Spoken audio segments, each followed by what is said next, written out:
What if I told you that the most realistic and immersive World War II infantry experience is now also providing the most visceral and authentic tank vs. tank or armored combat simulation ever made? You've had a long, comfortable reign, War Thunder, but it's time you eat your heart out. This is Armored.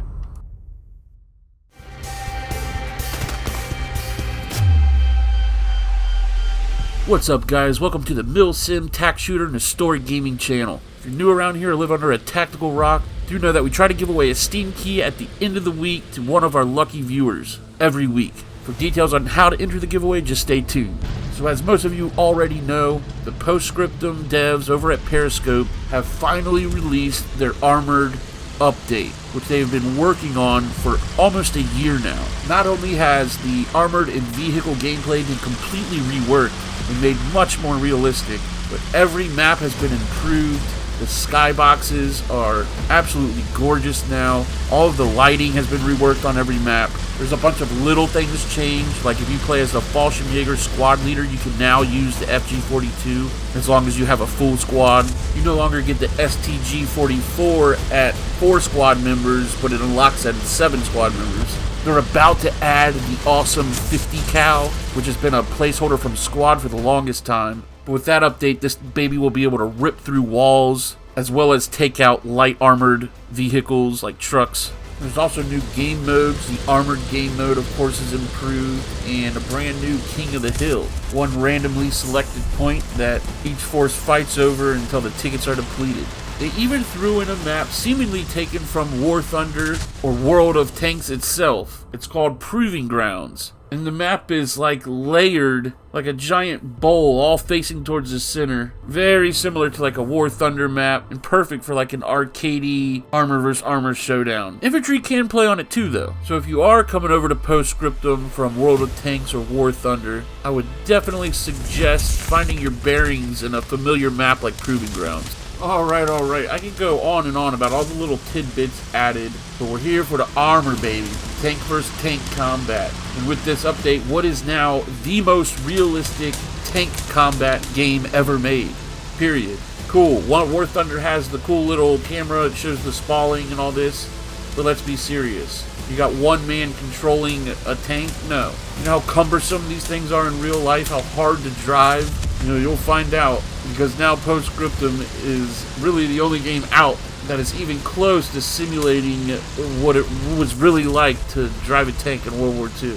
So what makes it so realistic, you ask? What exactly are the changes? And for that, we're going to start with the shells. For the most part, shells are broken down into 4 different base types. We now have armor piercing, high explosive, armor piercing with high explosive filler, and high explosive anti-tank. And of course, smoke rounds, white phosphorus, shape charges. We're going to focus on the main 4. These shells are the foundation of all anti-tank weapons in the game, infantry carried or not. This means that weapons like AT behave much more realistic and is harder to use effectively, but in the right hands, with some experience, can be a very potent weapon. The new penetration system is currently functional with all weapon calibers at 50 caliber or above. The entire world was also reworked to work with this system. This means that your tank shells can penetrate tanks as well as objects such as buildings, trees, and other stuff that exist in the world. Depending on the type of shell, you can use this to your advantage in several ways. Armor piercing causes spalling and can be used to hit infantry or tanks behind hardened obstacles, while armor piercing with HE filler can be used for taking out tank crews inside of tanks or infantry hiding in a building, since the shell will detonate on the inside like a hand grenade. Bouncing, shattering, and non-penetration now have a significant chance of causing spalling around the point of impact. This can pose a risk to nearby infantry as they could be caught in the spalling. The next major change is the component system. It has been reworked from scratch to support both internal and external components. This means that shells don't necessarily have to penetrate to deal damage to certain components. For understanding, we're going to split the components up into vital and non-vital components. This is relevant in how tanks are considered dead or knocked out. With the new armor system, when it comes to components, it's 3 strikes you're out. meaning once 3 or more vital components are fully damaged, the tank will be considered destroyed, and you can no longer repair this vehicle. Each component must be repaired separately by its crew or returned to a repair station to repair fully. External objects like side skirts, logs, cannot be replaced after they've been lost. Yeah, that's right, the little logs hanging on the side of the Sherman are no longer just decorations. Here you can see one of the devs messing around in a test environment. He knocks both the tracks out, nails the turret, killing the turret ring and the cannon itself. Gentlemen, when you see that black smoke coming out the barrel, it's donezo. Every tank crewman has a wrench and a fire extinguisher. Let's say your ammo rack catches on fire, you can jump out, put the fire out. Of course, you're then at risk for small arms fire. If a track gets knocked out, you can jump out and fix the track. In fact, you can fix everything from the engine to the transmission, the turret ring. Your periscopes can get damaged, making it hard to see. You can fix those too, I believe. But if your hull is damaged, you must return to a repair crane and have it repaired the good old-fashioned way. Now, while our finest mechanics are repairing the ammo rack the rest of the way, let's go ahead and familiarize ourselves with the components via the HUD. Starting at the top left, we have the turret ring, and to the right of that, the main cannon. Then, of course, the ammo rack, fuel tank, transmission, the engine, and the left and right tracks. I believe the ammo rack and the tracks aren't considered vital, so if any of the 3 vital components get damaged, it's kaput for your tank. Let's say the fuel tank, transmission, and engine. This opens up all kinds of different strategies. I find myself going for the turret. You knock out that turret and you can't aim. Unless they have a really good driver who can adjust the gun via the tracks. Sometimes the turret has just enough oomph to move a teeny bit. Also, taking out the tracks and letting an AT infantry finish the job by hitting them in the rear. The possibilities are just endless. Oh, quick tip for you gunners. Hold down left control and scroll wheel to speed up and down the rotation of your turret. It's kind of like a hydraulic. Just stay tuned to the channel because I'm going to do a more in-depth kind of how-to drive, gun, and command armor in Post-Scriptum. Moving right along, something we can't leave out, the new hatch system. You can no longer just walk up and hold down F. You have to go to the prospective hatch of where you want to go.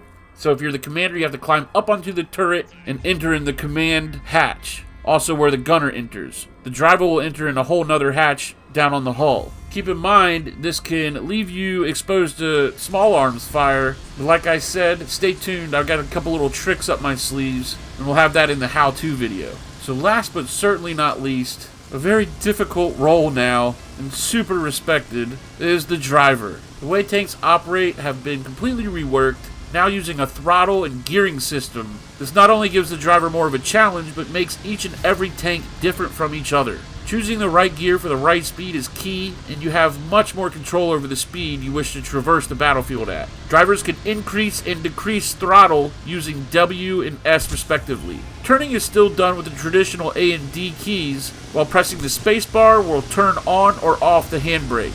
Now here's what's changed. Now know this. Your lean keys, Q and E, is used to change the gear you are currently in. Each vehicle has a realistic amount of gears both forward and backwards, meaning some tanks have more forward gears or reverse gears than others. Like I said, the devs are aiming to make it as realistic as possible. And I don't want to give too much away in this video, well, I'll put most of it in the how-to video. When turning these cumbersome beasts, you're not going to want to be in a high gear. I'll say that much now. Periscopes are also now more realistic. There are no longer fictional rotating periscopes on most tanks. All tanks use their historical periscopes. If a tank had a fixed periscope that is angled to the side, then this is reflected in the new tank system. This means seats like the commander is much more valuable than before, and that he has a better visibility than all other crew members. The commander is now also the only crew member who can use the Q key to zoom regardless of which view he's in. And for the commander, most other controls remain the same.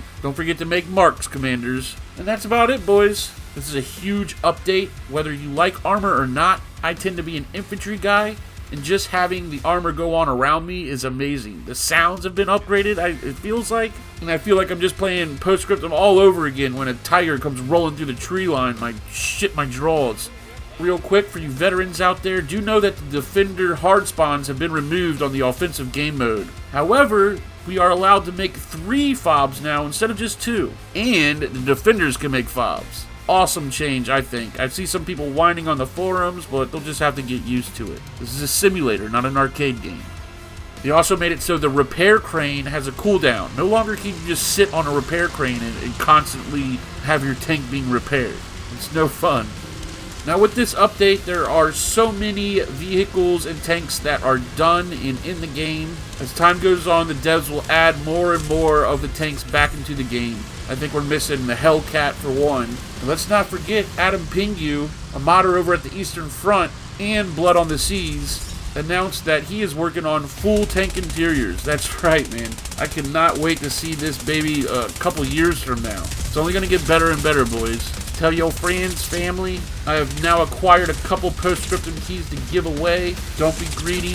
Enter the giveaway, but tell your friends too. This game needs all the publicity it can get. Now, this is a whole nother topic for a video in the future, and I will eventually make this video, and it's going to be all about how this game is a comeback kid. It's one of those games that had a rough launch, and it feels like more than one unsung comeback. People want to write it off who have never even played it, but this game will always have a cult following. Like I've said in the past, I have people DM me saying, oh, I held off from buying Post-Scriptum for years because I thought it was a dead game. What can I say?